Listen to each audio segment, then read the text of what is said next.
Ladies and gentlemen, lots of news popping about. We're going to go through each and every different story. As you can see, there's something in regards to Ivan Toney. There's something in regards to Chalobah. Lots of news about Chalobah in comparison to Desasi. So we're going to touch base on that. There's news in regards to Conor Gallagher, Ian Maatsen. John Terry hits back on the press, which specifically is Matt Law. So plenty. Armando Broja news is also floating about. I was going to say Armando news floating about. So you don't want to miss out on this. Let's go. All right. Here we go, back again on the other side of the coin.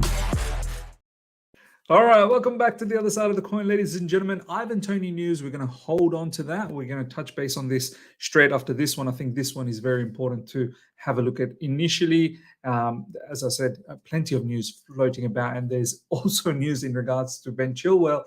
I suppose justifying why he is playing as a left wing at the moment. So plenty of stuff going around. But first up, ladies and gentlemen, Chelsea Dodgers put out this particular tweet, which is coming off John Terry's main Twitter page.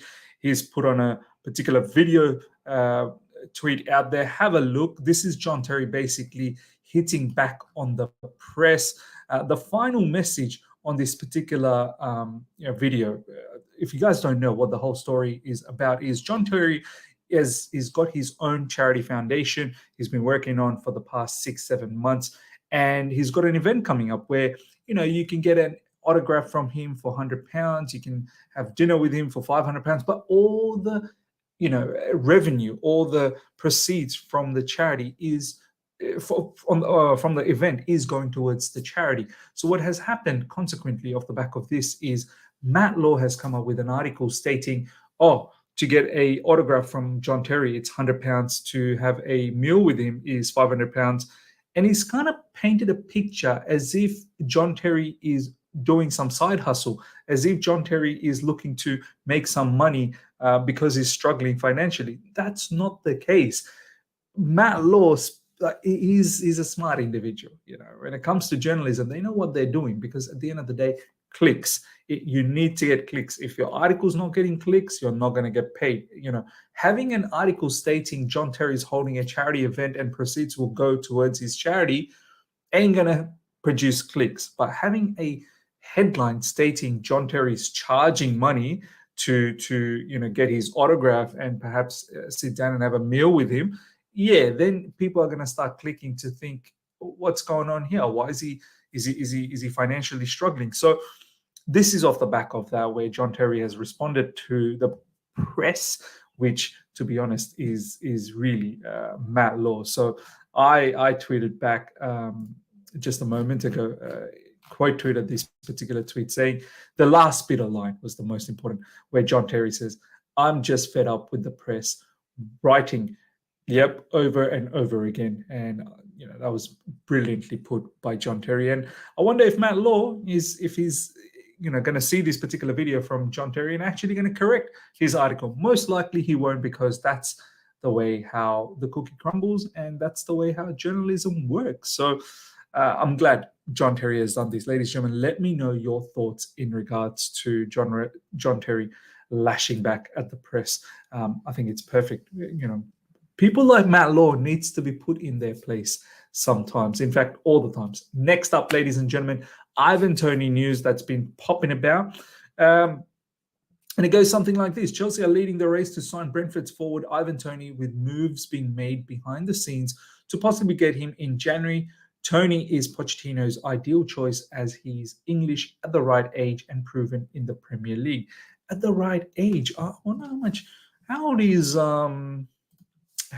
is Ivan Toney? I think he's not your 25-year-old, that's for sure. Ivan Toney, age 27. Look, I like these kind of stuff. I absolutely like these type of age, because it makes you feel experience. And with Ivan Toney, there's ample experience available in the Premier League. So look, for me, this move of Ivan Toney makes sense. As I said, proven Premier League player, plethora of goals season in, season out. And I can understand why Chelsea are focusing on trying to get his signature. He will be not only a great competition for Nicholas Jackson, but someone I think is going to be prudent for us in terms of scoring goals. You can already see that in the stats, the amount of missed chances, the key passes that we make, and the missed chances that we have. Someone like Ivan Toney will put that away. So my only concern with Ivan Toney is, one, what sort of mental space is he going to be? Hopefully he's put behind this gambling situation behind him, that it doesn't happen again. He does have a little bit of attitude issue, man. We've seen it previous times, in previous seasons. He's got a bit of that mischievous side of him that he needs to correct. But yeah, the second factor is, what level of fitness are we going to get from Ivan Toney come around January period, when the window opens again and he's banned? He's currently suspended at the moment, and the suspension, I think, will be over in January. So what level of player are we going to get from a fitness point of view? Because all the different fitness regimes you can do on the side, it's not going to match up to what you do in the Premier League on field and in training sessions during the season. So look, those are the two concerns, but overall, as a player, I've got no issues with it. I personally think this is probably not too far-fetched. This is probably the player that Chelsea's going to go for. I know a lot of you guys probably thinking, more money being spent here, but we don't have a prolific striker. Yes, we've spent £1 billion and we don't have a prolific striker. It's a sad story, but it's a fact, and it's the truth. So, ladies and gentlemen, let me know what your thoughts are in regards to Ivan Toney.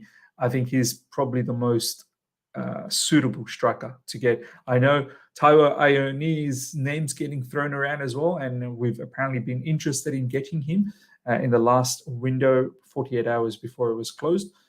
These are the two names I'd probably throw into the mix in January in terms of who we're going to get in the striking position. Everyone else, I think, is a bit of a, I don't think it's going to happen. Next up, ladies and gentlemen, check this out. Ben Chilwell has been preferred on the left wing for Chelsea because he can be trusted to make the right movements at the right times with and without the ball. This is coming from Liam Toomey. I mean, we are now having journalists justifying why this is a good move. I'm not sold. I get why Pochettino is utilizing Ben Chilwell there, as Liam Toomey said, for his movement, but that ain't good enough. That in itself is not good enough. He's getting into some tasty situations inside the box that sometimes he's unable to find a key pass for an assist, and other times he is unable to finish things off for a goal. So it is hampering us. Having a genuine winger out there who's more suited to deliver in those positions is far more prudent. Now you're going to say, who's the more suitable winger out there for us at the moment that can do that? All our wingers seems to be missing opportunities and fluffing their chances. Sterling obviously has been doing well on the right side. I don't want him to move on the left side, but we have to start trusting Madueke or Mudryk, and if not, like Ian Maatsen, and we're going to touch base on Ian Maatsen. Looks like as much as Pochettino might trust Ian Maatsen, I think the club don't trust Ian Maatsen, and this is why we were looking to sell Ian Maatsen. So look, I don't want to continue seeing Ben Chilwell as left wing. Rather have him playing in his natural position, which is the left back position, as a left winger, and the kind of movements he's doing, the movements they're talking about, entering into the box. You need a genuine attacker that has the capacity to finish things off. So I'm not going to be sold in regards to Ben Chilwell, just because of his movements, being able to, justifying the fact that that's why he's playing on the left wing. It's nonsense. Next up, ladies and gentlemen, Chelsea really like Armando Broja and remain big believers in his potential. But even before his injury, he had not demonstrated the ability to find the net regularly in senior professional football. A little bit more in regards to Armando Broja. Albania FA President Armando Duka. Armando Broja has completed the recovery phase. We expect him to be on the bench with Chelsea this week that is ready to return to the field. So that's fantastic news. Let's talk a little bit about Armando Broja. I'm very much looking forward to seeing Armando Broja coming to the bench and getting those minutes off the bench. Once again, I think this will be a bit of a wake-up call for Nicholas Jackson as well, who's, as great as he's looked in the pre-season, he's missed some glaring opportunities in the Premier League season so far. So having that, outlook that there's someone sitting in the bench waiting to pounce on your role and your position, I think that'll be great for Nicholas Jackson to get the best out of him. But also someone like Armando Broja, he'll be licking his lips, looking to get off the bench and making an impact. So I'm very excited. Hopefully we start seeing him immediately in the bench up against the match that we have coming up, which is against Bournemouth. Next up, lots of news in regards to Chalobah. So let's go through the news and then we're going to provide the opinion on it. Trevoh Chalobah is considered surplus to requirements and could be frozen out at Chelsea. I've always said, and you know what? I want to say right now, everything that I've mentioned all throughout the summer window and even up until now, it's now coming to fruition. So everything I said about Chalobah, everything I said about Ian Maatsen, everything I've said about Conor Gallagher, it is all coming to fruition, and you'll see why. And then I want to see what you guys have to say about all of this. For all the people that said, "Oh, Miz, you're being negative, this, that, the other," you need to be connected to realism. And this is why you take realistic conversations into negative outlook, which is incorrect. Now, Trevoh Chalobah is considered surplus to requirements and could be frozen out at Chelsea. 100% he's surplus to requirements. We know. We've got a lot of CBs. Trevoh Chalobah's initial 50 million asking price was deemed too expensive for his suitors. Chalobah is aiming for a club of similar standing to Chelsea, with Bayern not ruling out another loan approach in January. Look, someone of the caliber of Chalobah, 50 million may be a little bit far-fetched, but these days so many Premier League players are going for 50 million. Centre-backs going for 50 million willy-nilly. So why not Chalobah? Chalobah's not a Mickey Mouse defender, man. He's a very decent defender. And any other Premier League clubs will probably have to get close to that 50 million. I'd say somewhere around 40 to 45 million is probably the right price. But, Inter Milan were in the race as well, and they were looking to pay somewhere around 25 million. That's a joke. Euros as well. Bayern Munich, I don't think, ever entertained a full purchase. They wanted a loan. But, Bayern Munich, look, no more loans to anyone. Let's just buy the player. And if Bayern Munich can cough up about 40, 45 million, why not? Exclusive, Chelsea are looking to sell Trevoh Chalobah in January transfer window. He's been told there is a chance he won't play for the club again. This is definitely not far-fetched. I can completely picture that he won't play for the club ever again, because you've got Buddy Shield coming back, and you've got Desasi, Levi Colwell, and you've got Thiago Silva as also, and with Buddy Shield, that's 4. Don't forget Wesley Fofana as well, that's 5. It's just no chance. Trevoh Chalobah faces being exiled from the Chelsea squad. The defender has been told there is a chance he will not play for the club again this season, and has asked if he can play for the under-23s once he returns from injury in order to keep his fitness level. I mean, it's a sad situation. We've got him to sign a contract extension, and now we can't seem to fit him in because obviously we've got too many CBs. And this is the things that I'm going to touch base on. Trevoh Chalobah didn't want to go to Nottingham Forest. It's not a great situation given he signed a new contract last November, but there have been no conversations over his playing time since then. Further goes on to say, I think it's probably pretty clear that his future remains uncertain and he deserves a bit more clarity on his position moving forward, but that's not been given as yet. He's currently injured. Yeah, that's the other thing. Trevoh Chalobah is currently injured. Chelsea made it clear throughout the summer and on deadline day that they wanted to sell Chalobah, but there haven't been any suggestions he'll be frozen out until January. So some contradicting news as well. Some saying that he is going to be frozen out. Some saying that he won't be. I personally think he probably will be frozen out just, due to the circumstance, not because of any misdemeanor or misconduct. It's just too many CVs. Trevoh Chalobah is recovering well from a hamstring injury and he's hoping to be available again early next month. And I think that is the last in regards to Trevoh Chalobah. We're going to get to the next news soon. Now, let's have a quick conversation in regards to Trevoh Chalobah. First of all, ladies and gentlemen, Trevoh Chalobah is a decent defender. Like me personally, I never wanted Axel Disasi. I thought, do you know what? You've got Trevoh Chalobah, utilize him. There's no need to get Axel Disasi. And Axel Disasi, for me, is not a huge upgrade, if any, to be honest. I don't even think he is an upgrade. Maybe he's similar sort of type of level in terms of Chalobah. But I do understand. So that's my opinion in regards to Chalobah. I wouldn't have got Axel Disasi. Nothing against Axel Disasi, right? But I do understand why Chelsea's doing this, because of the financial situation. Trevoh Chalobah is a academy product, and there is a value for academic product, which is if you sell them, it's pure profit. The other issue is academy players don't have any value in the balance sheet. But Chelsea are looking to bulk up the balance sheet. There is a massive financial reason for doing all of these things. Whether we like it or not as a fan, we need to understand it. We can be emotional about a particular situation that I don't want this player to be gone. I never wanted that player to come in. But you have to understand finance and economics of football. Axel Disasi's purchase actually has a value in the balance sheet, right? You can amortize his expenses and get tax deductions for it. But Axel Disasi has a value in the balance sheet because we've purchased him.